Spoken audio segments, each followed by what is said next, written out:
Second, the importance of parallel film editing. Read by Zazie Jian. The movie camera, in spite of its complexities as an instrument and the specialized knowledge needed to operate it, must be for the filmmaker only a registering mechanism, such as the pen or the typewriter are to a writer. To handle a camera, only an efficient crew is needed. Far more important to a filmmaker is the ability to handle ideas and concepts. Once these ideas have materialized on strips of film, they must be assembled. For that, he relies heavily on an editing principle, the alternation of two or more centers of interest. This parallel film editing is one of the most frequently used forms of film language. It serves to present clearly conflicting or related storylines by moving alternately from one center of interest to the other. The technique is so common that audiences take it for granted in every film. A film which avoids use of the technique irritates the viewer even though, if pressed to supply a reason for his discomfort, he would not be able to give the right answer. Two basic types. To clarify what parallel film editing is, here is an example, a rough description of the first sequence of a well-known film. 1. Elio Petri's film, The Tenth Victim, begins with Ursula Andress being pursued on a New York street by a hunter, George Wang. The hunter is momentarily detained by a policeman who checks the validity of his license to kill. Second, a man seen in close up begins to explain what the Great Hunt is. In the not so distant future, citizens exercise licenses to kill in government sponsored duels to the death. Third, the film returns to Ursula Andress being chased around the scenic sights of New York by the hunter, who keeps firing his gun and misses every time. Fourth, again, the unknown man is presented in close-up and gives more information about the Great Hunt. Fifth, Miss Andress teases the hunter to keep on firing until he runs out of bullets. Sixth, once more the unknown man appears in close-up and details the advantages of succeeding in 10 consecutive chases, alternating as hunter and victim.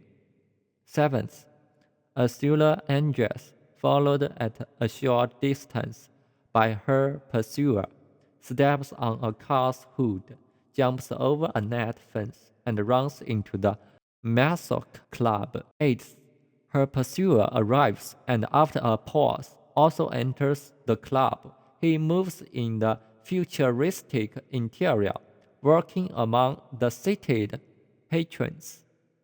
Ninth, a master of ceremonies on the stage, the man we had previously seen in close-up explaining the mechanism of the Great Hunt, introduces a dancer.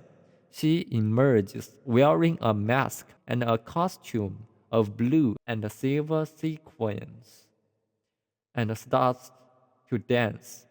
10th, the hunter sits down and watches her. 11th, she moves among the club's patrons, who remove pieces of her dress until only two small garments remain. 12th, the hunter watches her.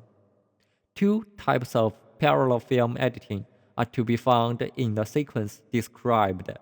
Firstly, two different situations are alternately presented to the audience: the chase on the streets of New York and the explanation of what the Great Hunt is.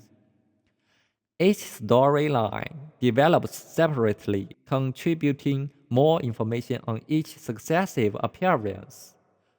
On the external views of the chase, the first storyline, we become aware that something unusual is happening. Then we see how the victim is controlling the hunter at will. Later, we see how she leads him to the site she has pre-selected. Paragraphs 1, 3, 5, and 7. The close-ups of the club's master of ceremonies. The second storyline explain what the Great Hunt is, then what its mechanism is, and later what are the advantages of surviving in 10 consecutive chases. Paragraphs 2, 4, and 6. Second, two related situations in a common site are alternated: the dancer and the hunter. Once inside the club, the parallel film pattern changes and concentrates on the relationship between the dancer, as shown in paragraphs 9 and 11, who is really the victim in disguise, and the confused hunter, shown in paragraphs 8, 10, and 12. The task of relating two storylines or two characters or two different events or a larger number of storylines, characters, and events is assigned to parallel film editing. These types of parallel editing could be defined as follows. First, the lines of interaction are close together in the same space. Second, the lines of interaction are far apart in different places, and only a common motivation provides the link.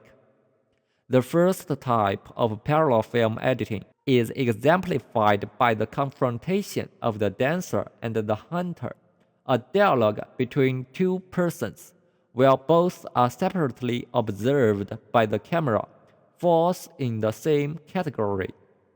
The chase on the streets of New York, alternating with the explanations of the master of ceremonies, exemplifies the second type of parallel film editing.